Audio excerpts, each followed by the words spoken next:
Highlights of the decisive day in the Ashes, if you can bear it, at 11:20 here on BBC Two. But right now, something guaranteed to cheer you up.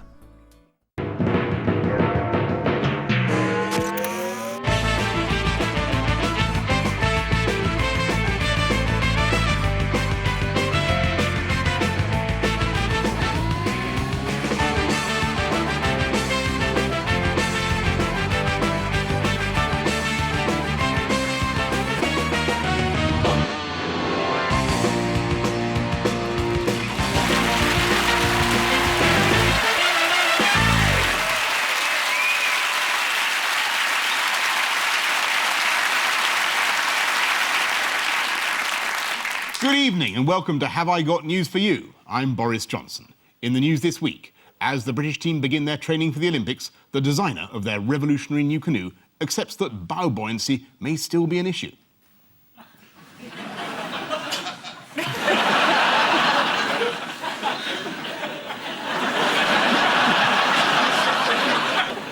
At the Chartered Accountants' annual conference, opinion is divided as to whether capital allowances may be carried forward if the date of the VAT quarter has already been changed within the current fiscal year.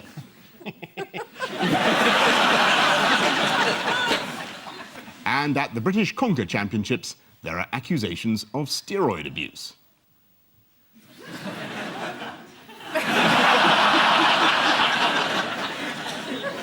On Ian's team tonight, a Newsnight presenter whose entry in the BBC website reveals she can speak French and crap Mandarin.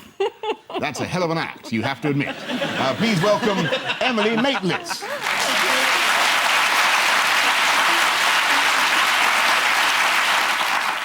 And with Paul Merton tonight is a comedian who says she has never watched anything she's done on television. Neither have I.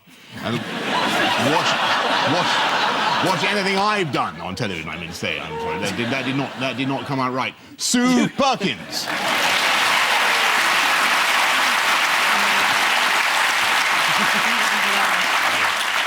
And we start with round one, Ian and Emily. Oh, well, this is our great leader. And this is his tennis partner, Lord Levy. Could it be 2 hours of questioning after an anonymous tip-off from a neighbour on Downing Street? That's right. This chap, Assistant Commissioner Yates, went in, had a cup of tea, came out Lord Yates. Absolutely right. It's about the cash for peerages. It is. It's shocking. It is shocking. It is I mean, shocking. it's certainly not something you lot would do. I'm not aware that David Cameron's... You're not aware of anything, No, I think it's a bit early for you to start in on me on this show, Ian. I think it's steady on. Yeah. Save it for later. Yeah. The police wanted to interview Mr. Blair for a very long time, but they chose the same time as Lord Stevens announced his inquiry into Diana. So what you're suggesting, Ian, is there's something fishy about the timing of the interrogation? I'm suggesting that this government's very good at burying bad news, so that if the coppers have come round to feel your collar, it helps if Diana's on the telly.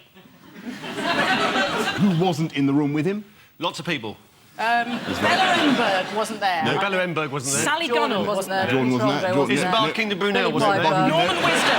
W.C. Fields wasn't there. All right, so I shouldn't have... Walt Disney wasn't there. Yeah, okay, all right. Polly Toynbee wasn't there. I wasn't there. No, none of us... Lord Goldsmith wasn't there. No. That's it. The answer is there was no lawyer in the room, which Downing Street is saying is very good news. Is it? Yes. Well, it means he's not about to be charged. And Adam Bolton was saying that it was a great step forward. And anyway, that's his point of view. And you know, who could finish a sentence? No. Who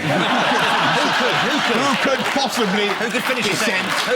Who could possibly dissent from what Adam Bolton has said? Do you not also think, by the way, Yeah. that it's a little bit rum that on this very day that Blair is being interrogated for selling cash or selling peerages, Yes. they put out the news about the tornado deal? It is very, very Lord. smelly indeed. Do a tornado for us, Boris. Just shake your head around. No, a tornado is a type of plane.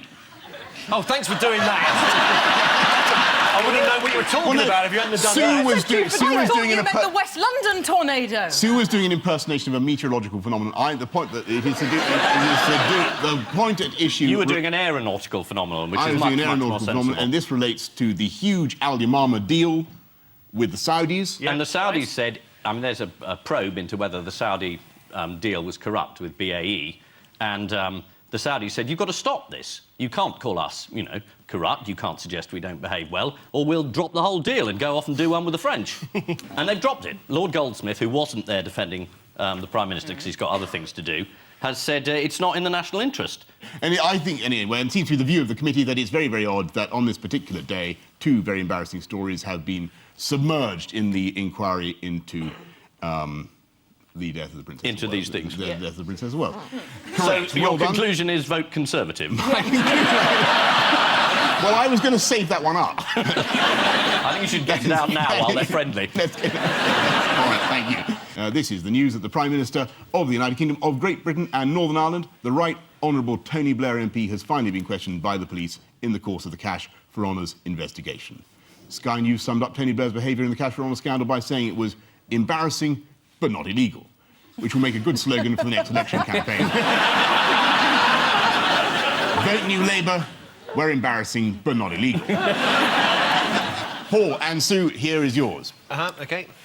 The princes. Yes, this is the man who's investigating the murder of Princess Diana. There is the man who thinks Prince Philip's responsible. Yeah, there he is, there's the killer. Evil, murdering man.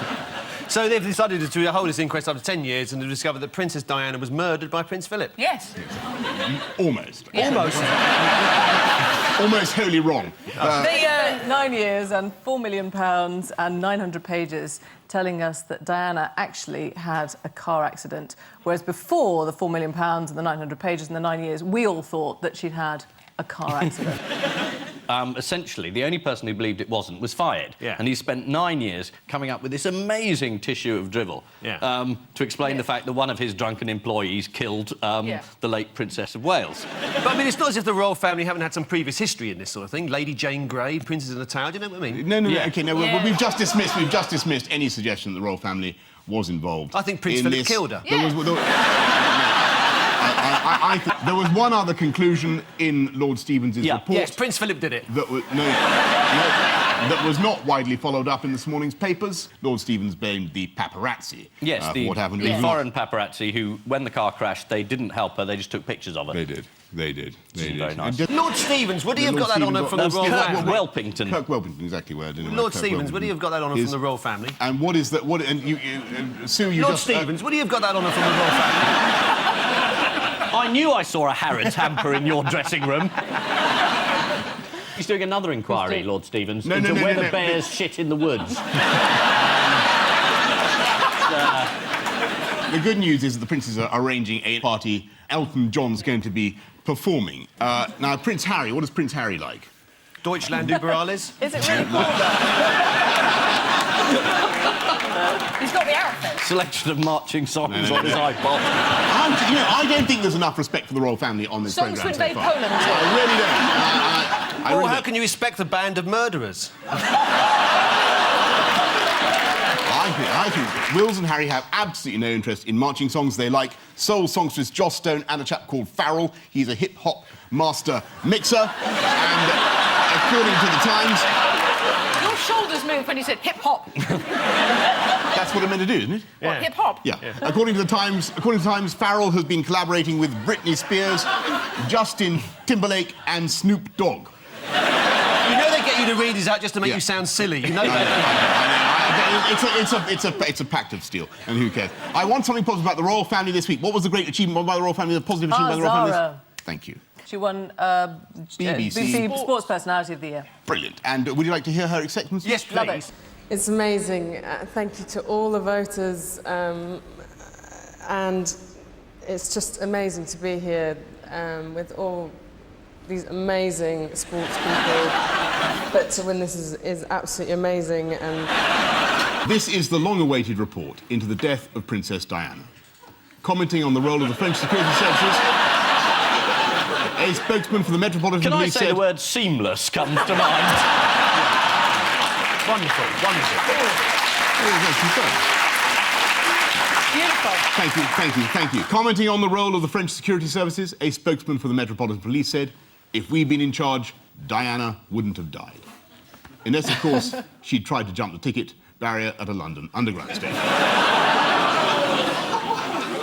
The Diana Memorial Concert is set to take place on July 1st next year at Wembley Stadium and will feature Duran Duran, Brian Ferry and 68 Polish builders desperately trying to finish the roof. The death of Princess Diana was one of those defining moments in history. We all remember where we were when we heard the news. Well, apart from the Bishop of Southwark. And so to round two. And as it's almost Christmas, it's the usual picture spin quiz. Fingers on buzzers. This is the Bishop of Southwark. And he didn't make it back from a drinks party in one piece. He found himself in a Mercedes throwing toys out of it the other side of Lambeth Bridge. When somebody stopped him and said, "What are you doing?" And he said, "I'm the Bishop of Southwark. That's what I do." Well, it is what he does, in the sense that drinking and talking to make-believe characters is something he'd normally be doing in church. I take some of the responsibility. I think I was the last person he talked to at that party. Were you the one that slipped that stuff into his alco pops? Rohypnol, was it Rohypnol?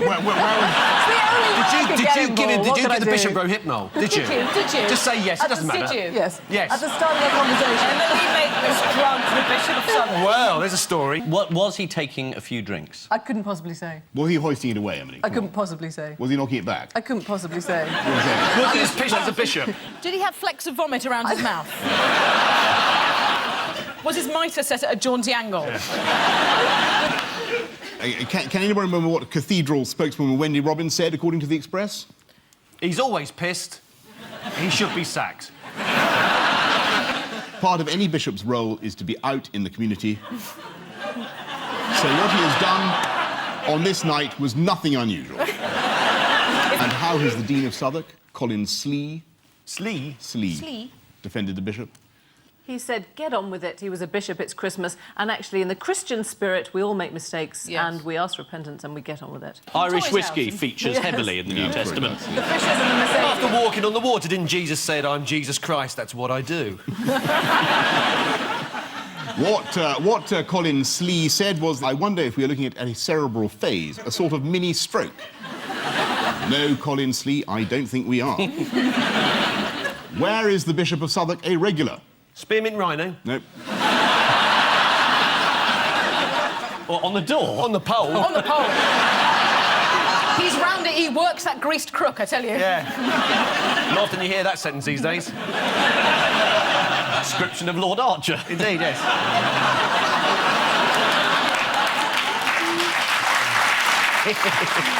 He is a regular on today's Thought for the Day on Radio 4. And I wonder what his Thought for the Day was the following morning. You're my best friend, you are. You're looking at my bird. You know what happened to him after he got out of the car? Yeah, after he had chucked the... Do you know what happened to him? Yeah, didn't he walk into a railway arch? He walked into an arch, and what did he become? An archbishop. Archbishop.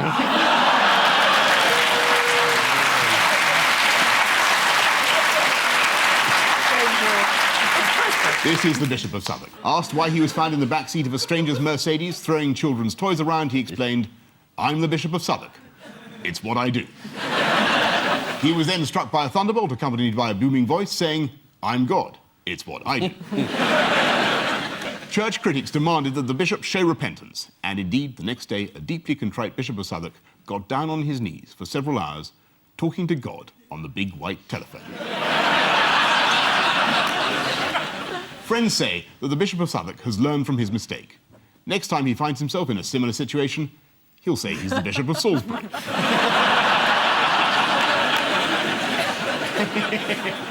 Fingers on buzzers, teams. Well, she's upside down now. I've really sort of made a terrible mistake. Can't we spin it round? Can we say Yeah, something? No, you buzzed in. You can do it upside down. All right. We buzzed. Something to do with France. She's called Louise Clark. She's from Bristol. Oh, I know what's happened to her. She's suffering from a very rare disease called Suzak syndrome. Brilliant. That makes her think she's French. Absolutely right. So she goes to the doctor and he says, "You're very, very ill," and she goes, "Whoa." Absolutely right. Do you know the proper medical term for Suzak syndrome? Retinocochlear cerebral vasculopathy. She rang her friends to invite them to stay with her in Paris, even though she lives in Bristol. Sounds a perfect idea. I could do that the whole time. What has she said in English about her condition? She said, you think it's jolly funny, but it isn't. Yeah. Yeah. Louise Clark told reporters, it may sound funny to others, but waking up thinking you're French is a terrifying experience. Yes, and it happens to 60 million French people every morning. Bien, jour jamais, as they say. Well, I thought it was quite good. I don't know, never mind that one. I'd like to... Boris, you've disappeared. You've disappeared, Boris. No, shush, okay. Shush, Yes, shush, pump it up, pump it up. This... Maximum pressure, maximum... I can't. Silence. The engines can't take it, Captain! This Boris Johnson was never meant to be let loose on the humankind! This is the English woman who developed a rare neurological condition which caused her to believe she was French. Louise Clark from Bristol described the moment she realised something was badly wrong. I started gabbling away in French, so my sister took me to A&E. Or as she called it, A&E. I mean, she must have thought she was in France if she thought there was an A&E open. In this, in Blair's Britain, has a very fair point. Yes, you're right. Why do you Pump the pump! The rare condition is known as Soussac syndrome. Other sufferers include Paris Hilton, who thinks she's a French hotel. Round 3 is the odd one out round. Ian and Emily, the Queen, King Hiero of Syracuse, the Bishop of Southwark, and the BBC Sheffield cleaner, as seen on Newsnight. The Sheffield cleaner was carrying a tray of mugs on her head. On her during head. an interview that I did with Caroline Flint. Do you think we could see a clip of you interviewing Caroline Flint with the cleaner? You've got to watch very carefully with the cleaner because she appears in the top left-hand corner, possibly the top right-hand corner. People were saying that we wouldn't have a situation today where they would be able to present their accounts. They have presented their accounts. I understand that hasn't reassured their investors, and the banks have agreed to extend credit to them. Yes, they have made some messages. I understand that's through the acquirement of another computer company. Well, that must mean that this is about headgear, because the bishop fell over and he got such a big bump that he couldn't put his mitre on. I think the Queen had some problem putting her crown on because it didn't fit properly and had to be adjusted. And King Hiero of Syracuse, the gods punished him by he grew ass's ears, so he couldn't actually put his crown on. Isn't that right? No. No, sorry, I'm sorry, but we're sticklers for accuracy in this kind of thing. Yeah. You're very, very... You're right about everything except the ass's ears. Which is, sorry, the bit I really care about. Yeah. The thing was that he thought that he was being gypped by his goldsmith, yeah? Who was selling him a crown which had been adulterated with silver, rather than just gold. Yeah. And do you know what he did? He got a famous scientist to work out whether or not there was both silver and gold in the crown. Who was it? And how Was it Archimedes? Yes. Right. Brilliant. And did he put the crown in the bath and say, you've been ripped off? Sorry, did this happen this week?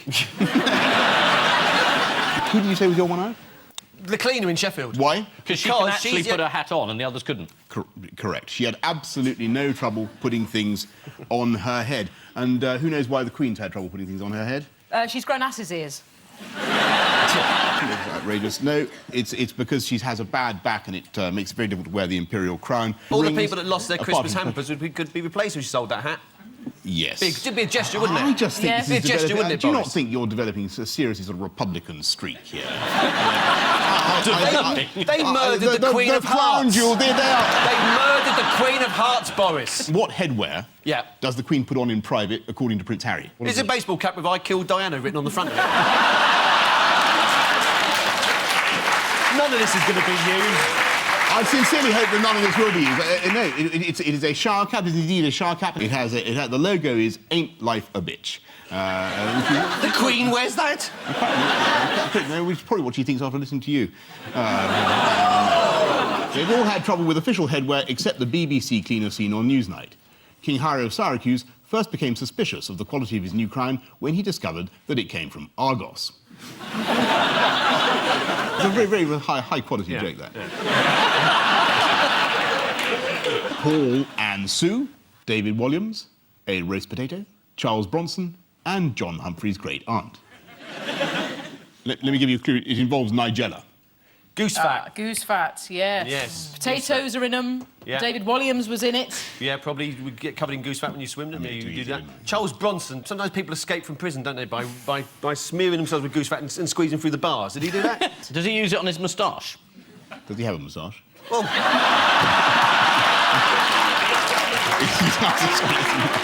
I think John Humphrey's great aunt, did you say?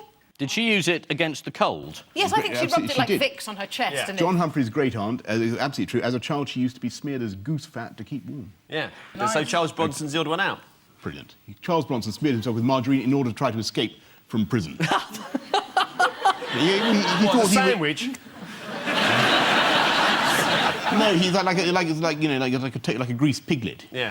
Right. He thought You know this is the most dangerous man in Britain that you've just called a greased piglet. that was how Charles Bronson tried to escape from prison. And so he did not use goose fat, yes. unlike all the others. Well done. Yeah.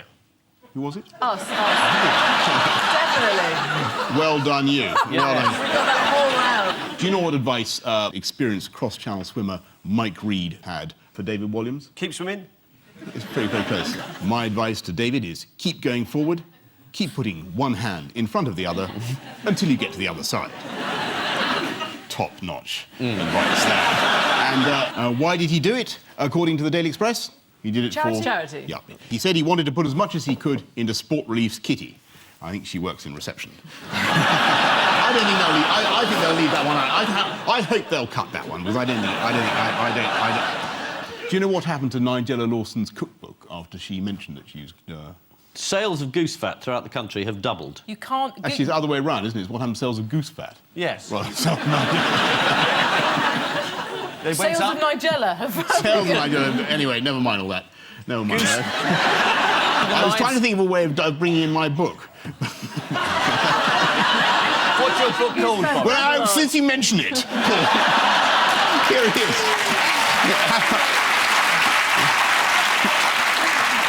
Have a look at it. You can have a copy. No, I didn't want a copy. I just want to have a look. I'm going to look up Princess Di in the index. Very That big is exactly print, right. isn't it? Yeah. It's tremendous. Can I just say, genuinely, I've turned to a page, it said, as soon as I see Bertha's rear end backing Okay. down towards me...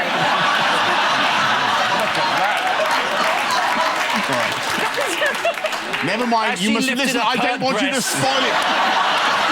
I don't want you to spoil This it. has been for my first time in Sicily. I don't want you. I don't want you to spoil wasn't it for used the to the audience. local alcohol. The audience will want to find out about Bertha in their own good time, and I don't think it would be right. Advancing upon me are the towering bay I don't think- buttocks of the I- biggest horse I've ever seen. In a daze, I mount the Right. stool. Okay. I wish I was making this up. Thank you so much. Tell Thank you you what, very it much. looks a bit classy on the outside, Thank you. nothing but Thank- rancorous porn inside. Disgusting. Nigella Lawson recommends roasting potatoes in goose fat. The 6th World Potato Awards took place this year in Idaho. Everyone who attends gets a potato clock. And by 9 o'clock, they're out of the house and on their way to the awards. What? What?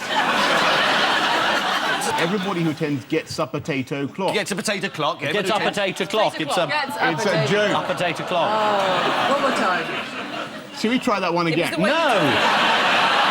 Yeah, try it again. Try it again. Everyone who attends gets a potato clock. Better.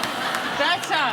And when they've got their potato, when they've got a potato Say a clock, potato clock. when they've got a Yes. potato clock, they have Yes. breakfast. Right, OK, got it. OK, on. It's time now for the Missing Words round, which this week features the publication of the Lobster Institute, the Lobster Bulletin, which aims to enhance lobstering as an industry and a way of life. I get Crustacean Weekly, which unfortunately is not a Do you newspaper. get frustrated? How do you check? You get it with him, you go along No, to the joke's done, boys. Move Done's on. The over. joke's done. Nothing to see here. Move away, sir. Move away. Nothing to see. It's all over. Move away, sir.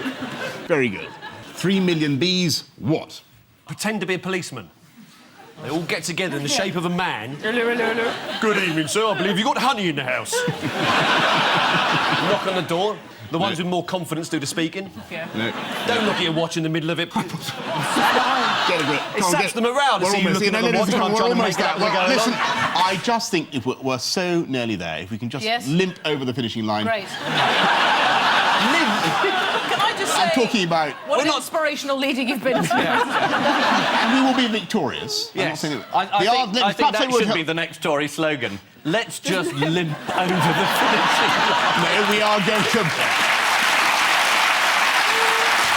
I don't care. I want you to know, Ian, I do not care by what means we get over the finishing line, provided we get over it first. So does that include corruption? 3 million bees... Can't be wrong. ...move into a couple's kitchen. What, did they gazump someone else? Yeah. This is the story that millions of bees have had to be removed from a house in America. Next, owls what upsets the neighbours? Lobster nipple clamps. Yeah, clockwork lobster. Is this the guy who had an enormous tree that looked like a penis? I've got a penis that looks like a tree. Isn't that amazing? I think we need to accelerate this. Before someone does the bonsai joke. This is a proud 10 It's the foot... bonsai, we meet again. This is a proud 10-foot conifer. Alan Parkin has clipped a fir tree into a herm. Into a what? Into a herm. A herm. This is what we classical tapiarists call it. It's called a herm. That is a herm. That's a knob. It's not like another ball. It is a herm. Where's the testicles? In the letterbox? No. In the ancient world, that was called a herm. It disappeared one night, but then the owner discovered it buried in next door's bush.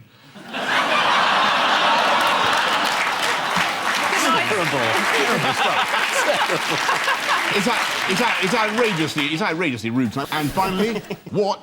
Now available for lobsters. iPods? Haircuts. He's looking to see if it's right. I can't believe it. Yeah. Is it? Is it peerages? It is peerages. Shell suits. Brilliant.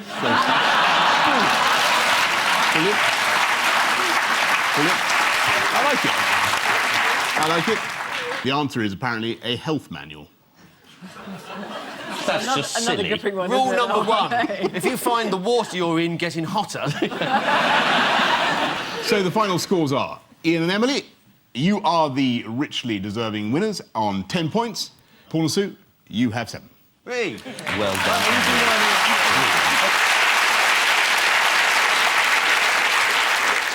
On which note, we say thank you to our panellists, Ian Hislop and Emily Maitlis, Sue Perkins and Paul Merton, and I leave you with news that in central London, a practical joker makes good his escape before the extra strong laxative kicks in.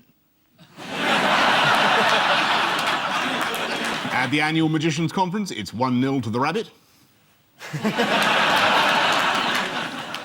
And there's humiliation for one youngster as he's forced to put on the socks his aunt gave him for Christmas. Good night.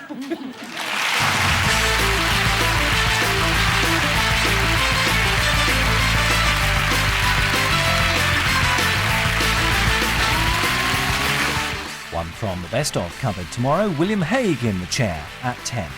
Well, if you're a glutton for punishment, get highlights of today's play in the Ashes right now by pressing red, or catch it here on BBC Two later at 11:20.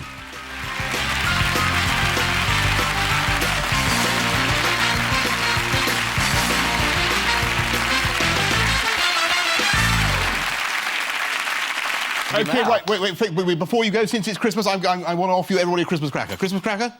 Here you go. You won. Did you win?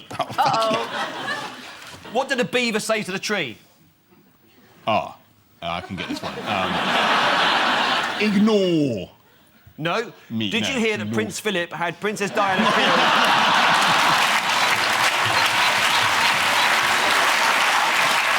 10 years ago. Oh, I see. The crackers come from Harrods, do they?